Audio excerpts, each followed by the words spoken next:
Good afternoon. On behalf of the Manufacturers Education Council and the other sponsoring organizations, I would like to thank ENGIE for sponsoring today's luncheon. I'm delighted to introduce our luncheon keynote speaker, Sayun Sukduang. Please join me in welcoming Sayun.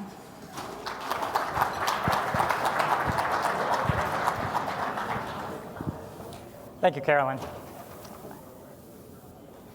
And thanks, everybody, for your attention and time today. I'd also like to thank Mark for putting on a great conference, well organized, and looks well attended. I'm sure everybody's glad to be together physically and also to be able to participate virtually. So thank you, Mark. And I'd like to thank each of you for your commitment to the industry, your commitment to education, and your commitment to the customers. And lastly, the people in the room from my team and the people online from my team. I thank you for everything you do, and I believe we're a stronger industry because of how you guys contribute to our organization every day. First, an intro. Sayun Sukduang is my name. I'm with ENGIE Resources, part of a global utility called ENGIE, headquartered in Paris, France. I run our retail electrics business here in the US, named ENGIE Resources. I also chair 10 other retail businesses globally under the ENGIE umbrella. Together, we have 1,800 employees dedicated to the retailing of energy and participate in 10 countries and serve annually 148,000 terawatt hours. Today's talk is about Greentailer and what we're trying to do as a company to help you consume energy better. Before I get into that business model, I think it's important that I level set on what exactly does an energy retailer do. Often people think what we sell is a kilowatt hour. And that kilowatt hour, or MMBTU, is not inherently well understood. And what we do really sell is often overlooked. So first, the kilowatt hour. Why is it inherently misunderstood? Because it's natural that something that has only extrinsic value is difficult to grasp. What does that mean? Take today.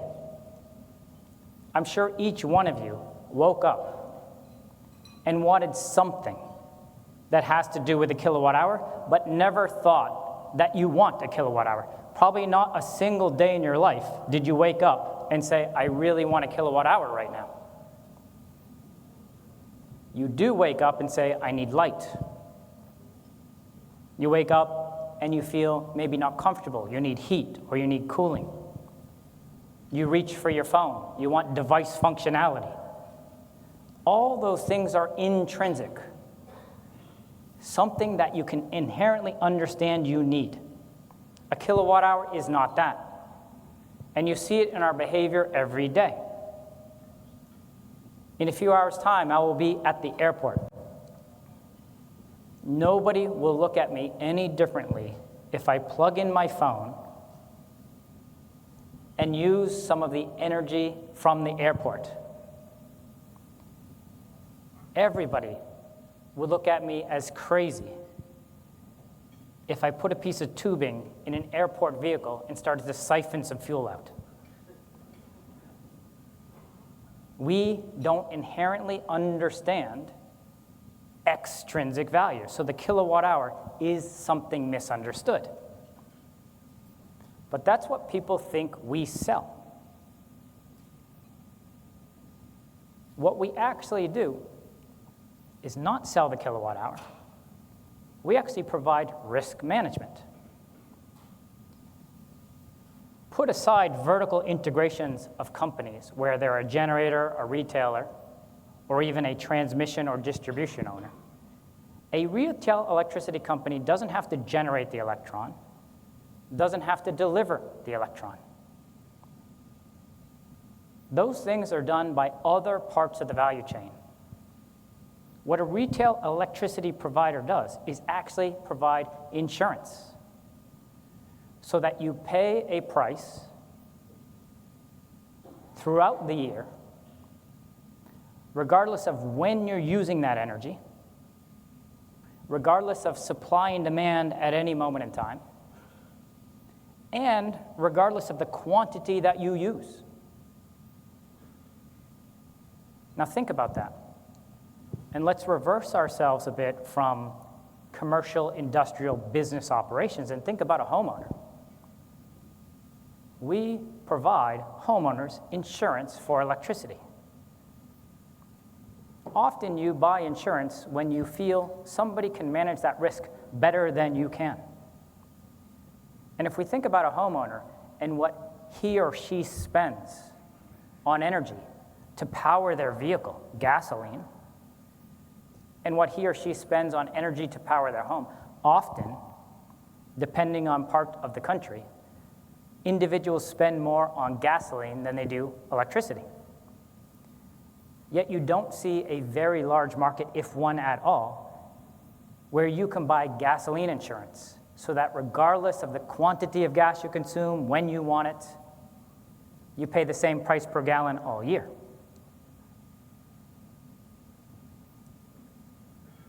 So it's a very difficult value proposition to understand what a retail electricity company does. It doesn't sell kilowatt hours. It provides risk management. And if one were to understand the extrinsic value of a kilowatt, they would have to question, do they need that insurance?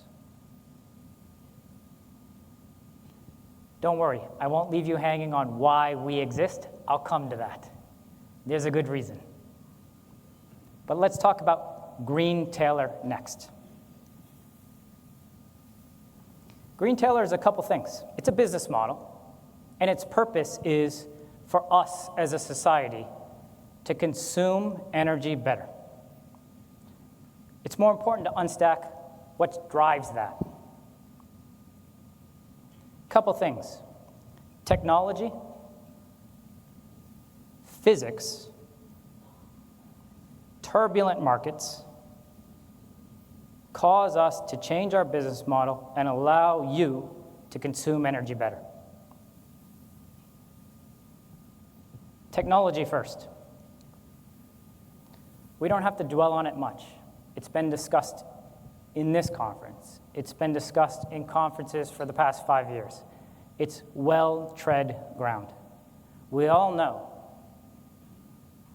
that the cost to produce electrons is dropping. The cost to build wind and produce energy from that has dropped. Solar has dropped. Storage is dropping. And it's dropping at rates no one could have imagined 10 years ago. 5 years ago, nobody would have imagined how it could drop. And I feel even today, the levelized cost of energy from renewable sources today, no one can imagine how far that will drop 5 years from now. The technology is advancing rapidly. Offshore, onshore, bifacial solar panels, these things we never dreamed of. What we see less of, but I know you inherently feel it because it is ambient, is the technology change on the consumption side. We talk about it a lot on the generation side, but on the consumption side, it's harder again to grasp because data is the key there, and data is ambient. It is around us. But what is data? Data is a megabyte. A megabyte has no intrinsic value. It only has extrinsic value. Nobody wakes up in the morning, just like a kilowatt, and says, I want a megabyte. You want information. You want to know if you slept well. You want to know the time it will take for you to get to your first appointment. Those things have intrinsic value where the megabyte does not. I plant the seed of megabyte and kilowatt. We'll come back to both of those at the end, but it's important to understand that extrinsic and intrinsic is what will bring us together. So the important part of technology is not understanding what we all already know, the drop in the cost of producing renewable electrons. It's important for you to know that megabytes will have more and more of an impact on our industry in the next half decade to decade. Changing physics. I said the Greentailer model is about technology, changing physics, and volatility, the turbulence we have in the energy markets. The changing physics. To simplify, I believe we all know that the grid has to remain stable. That simplification is 60 hertz. The frequency that we need that energy to come out of each wall outlet 24 hours a day, 7 days a week. If it drops to 59.7, we are in trouble. It needs to be 60 hertz. How do we achieve that? We achieve that now by looking at consumption patterns every second of the day and asking physical assets, power plants, to modify their production patterns to match what customers are consuming, always needing 60 hertz. If we go back to technology, though the cost of energy is dropping precipitously, we all know that we can't dispatch it. We heard earlier the connection queue, interconnect queue, massively clogged with renewable generation.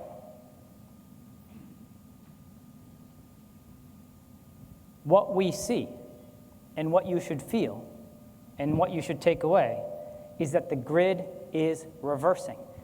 Generation assets are becoming less and less dispatchable.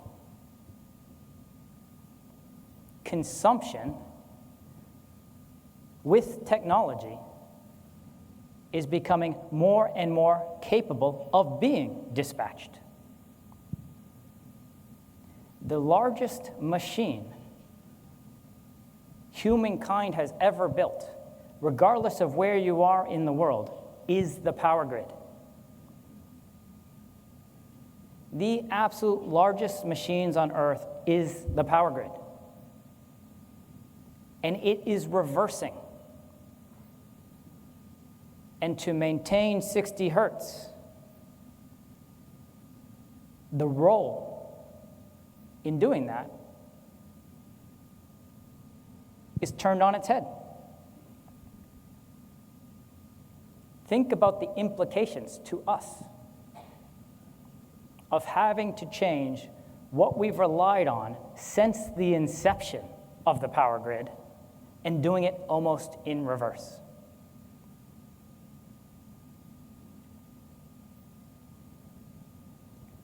"60 hertz is critical. It's like the pressure in a pipe, but even more so important to how you live your daily life. If you lost water pressure by a couple pounds, you can still take that shower. You can still wash your hands. You can still cook. If you have a slight blip in the balance of the grid, we're done. So the biggest machine on Earth, flipping on its head, critical to each and every person in this room and our economy writ large. So physics is key to the change in the business model. Technology, physics, energy volatility, change in business model. The volatility is what I'll touch on next. As we talk about the transition because of technology and the flipping of the grid, what is that doing to companies like mine and for you as consumers? It's causing massive volatility in the price of energy. You see it everywhere. And it's happening because the grid is becoming less dispatchable, exacerbated by more extreme environmental conditions, and exacerbated by geopolitical issues as well. Remember, an energy retailer's role is risk management. As it becomes more and more risky because of these dynamics of technology, the flipping of the grid, weather, geopolitical, how can we, as a retail industry, continue to manage risk on behalf of customers? It's like a car insurance company only providing insurance to 18-year-old males. It's difficult.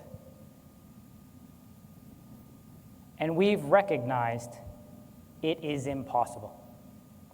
We can't sustain that.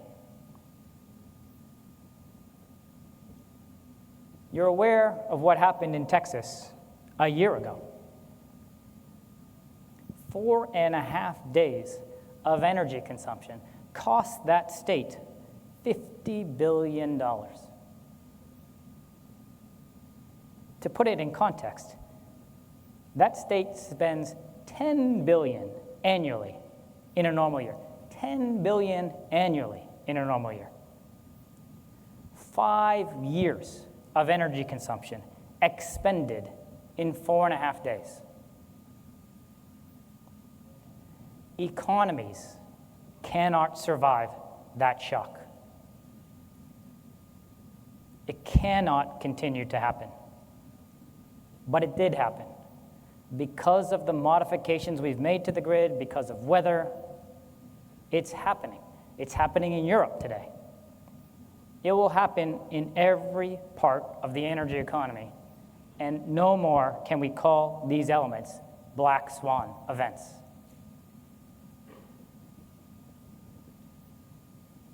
As a result, we have had to adapt our business model. And the business model is going to benefit all of us.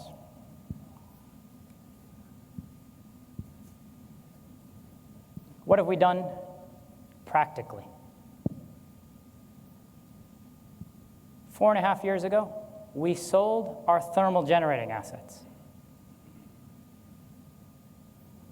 We decided we would invest heavily in the customer side of the energy business. We also decided that what we would replace our infrastructure with, our generation business with, is renewable energy. Why?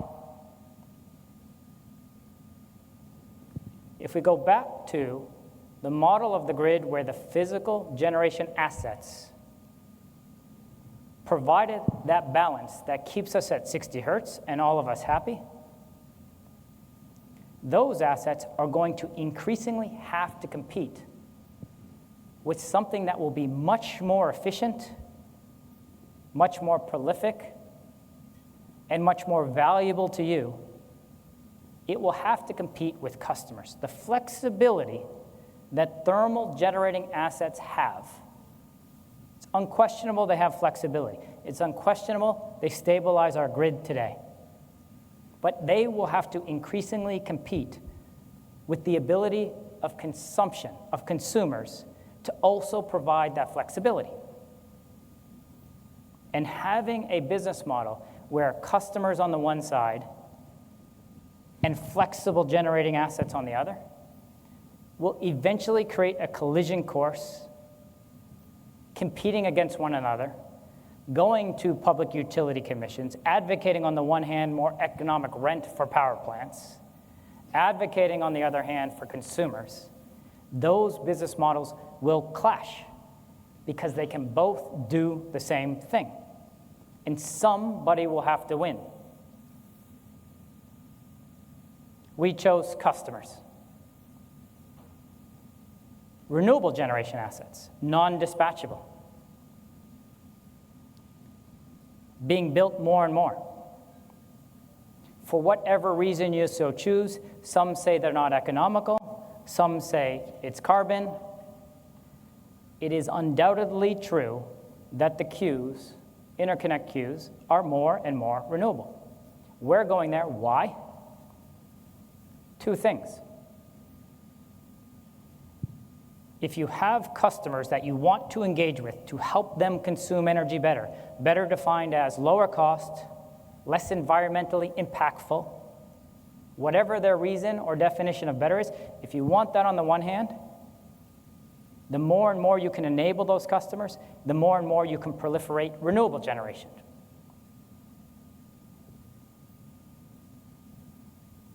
And managing a customer base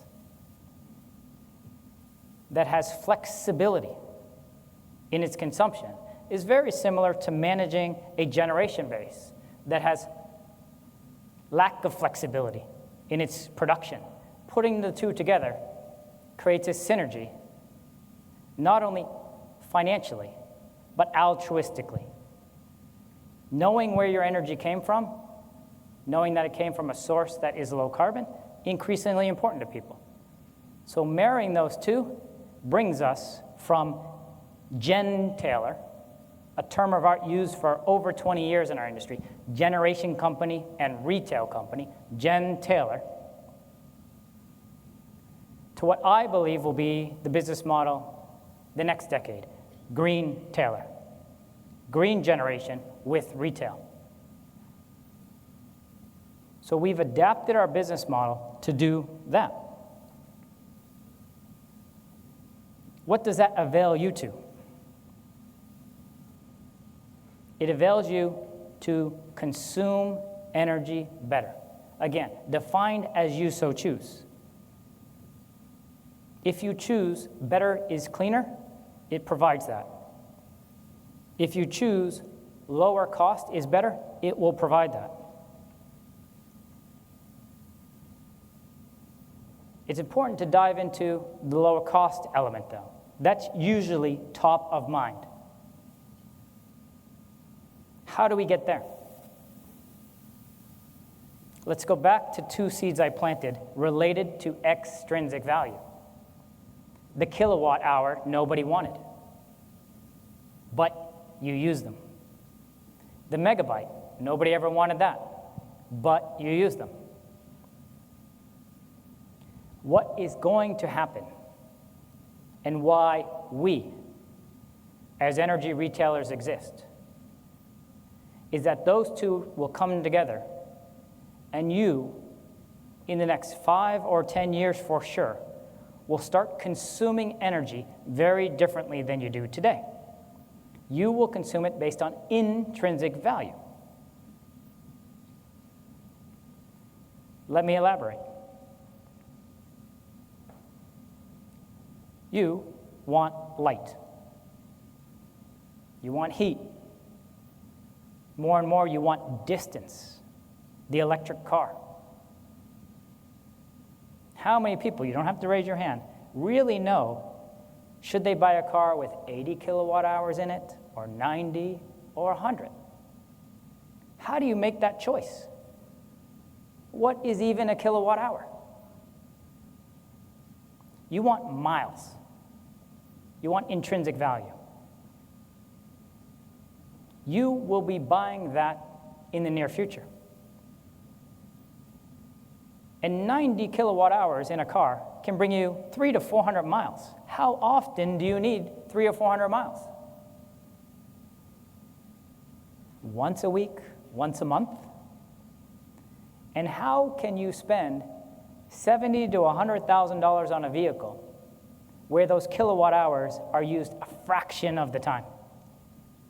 and not want to monetize it or provide value back or reduce your cost to own that vehicle by having it coordinate with the grid. We're on the cusp of that. This hotel has a massive parking garage. If that parking garage was filled with 500 cars, each containing 100 kilowatt hours, shame on us for not using the internet, the data, the kilowatt hours in a better way than we're using them today. We cannot network your gas tanks. We will be able to network your vehicles in the future. And how can we not leverage that to reduce overall cost of owning a vehicle and of consuming energy? We can only do that when we start dealing with intrinsic value.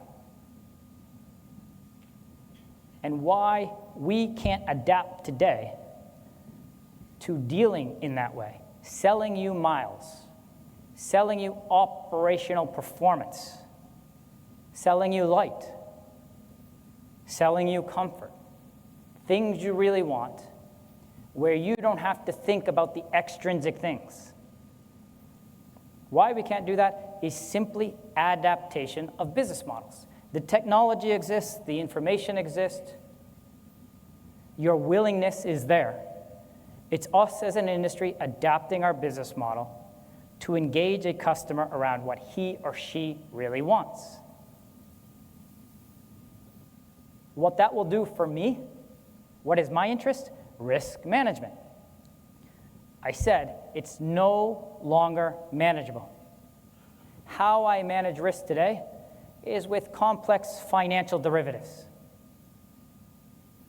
Making sure that when you consume a lot of energy, more than I thought you were going to consume, which always happens when everybody else wants to consume more energy, when it's hot out or it's cold out, and when energy price is really high and I have to buy more, I always lose. When you consume less energy, nobody wants energy, it's mild out, and I have to sell the excess I bought back when nobody wants it, I lose. That is becoming increasingly difficult, unsustainable. How can I manage risk in the future? Working with you, but not in an extrinsic way. Not where I go to you and ask you to provide me those sophisticated financial derivatives, but ask you, how do you want to live? How do you want to operate your business? And if I understand how you want to live, how you want to operate, we have all the information, the connectivity, the math, to allow the flipping of the grid to be less tumultuous than it is today. And what will that give us in the end? Is lower cost and a standard of living beyond your wildest dreams. I'm going to leave you with an analogy. It's parking, again. 8 parking spaces per vehicle in the US. Average cost to build a parking space, some say $8,000 to $10,000. I have a son, turned 16, just started driving. We'll have a car.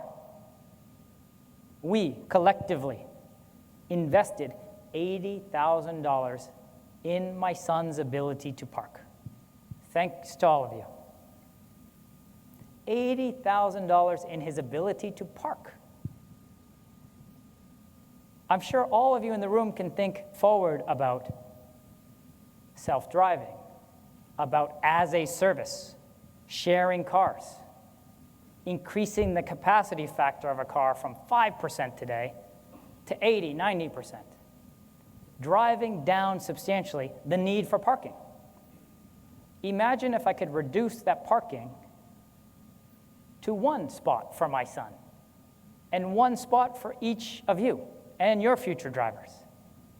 What could I do with $70,000 for my child? the standard of living that could improve his life by is immense, whether that be education, experience. The grid is the biggest machine on Earth. The economic rent of optimizing that is bigger than $70,000. How do we achieve 60 hertz, 24 hours, 7 days a week? Because we've made that infrastructure so robust that any moment of the day,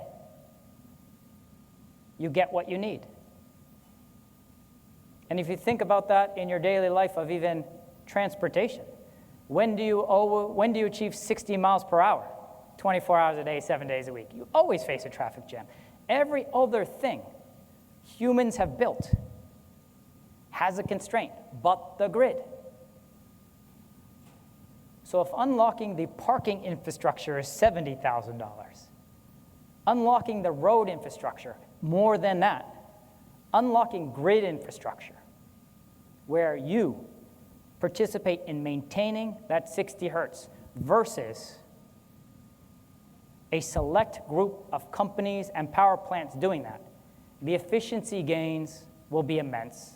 The standards of living in every country will go up massively, including the US.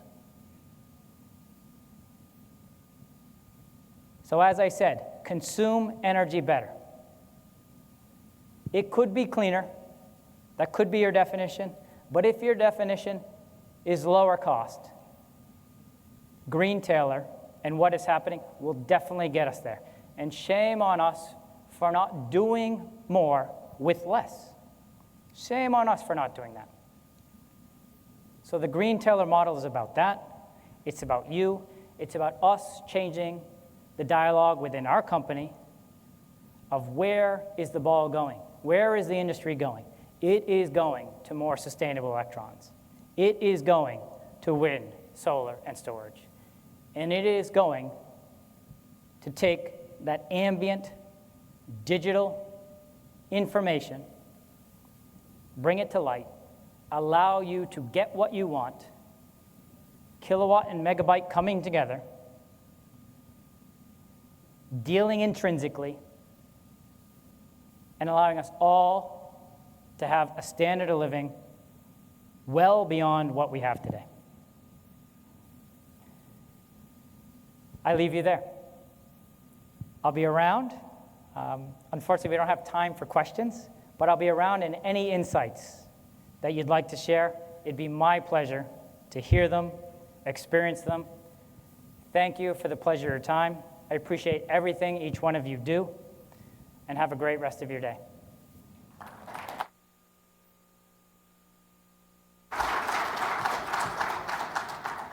Thank you, Sayun, for your excellent insights, and thanks to ENGIE for sponsoring today's luncheon. That concludes our luncheon program. Our final workshops will begin at 1:45 p.m. And one final reminder, please complete your program evaluations virtually on the Whova conference platform and pick up your certificate of attendance at registration before leaving the conference. For my fellow attorneys, you can complete the CLE information also on the Whova conference platform. Thanks for attending this year.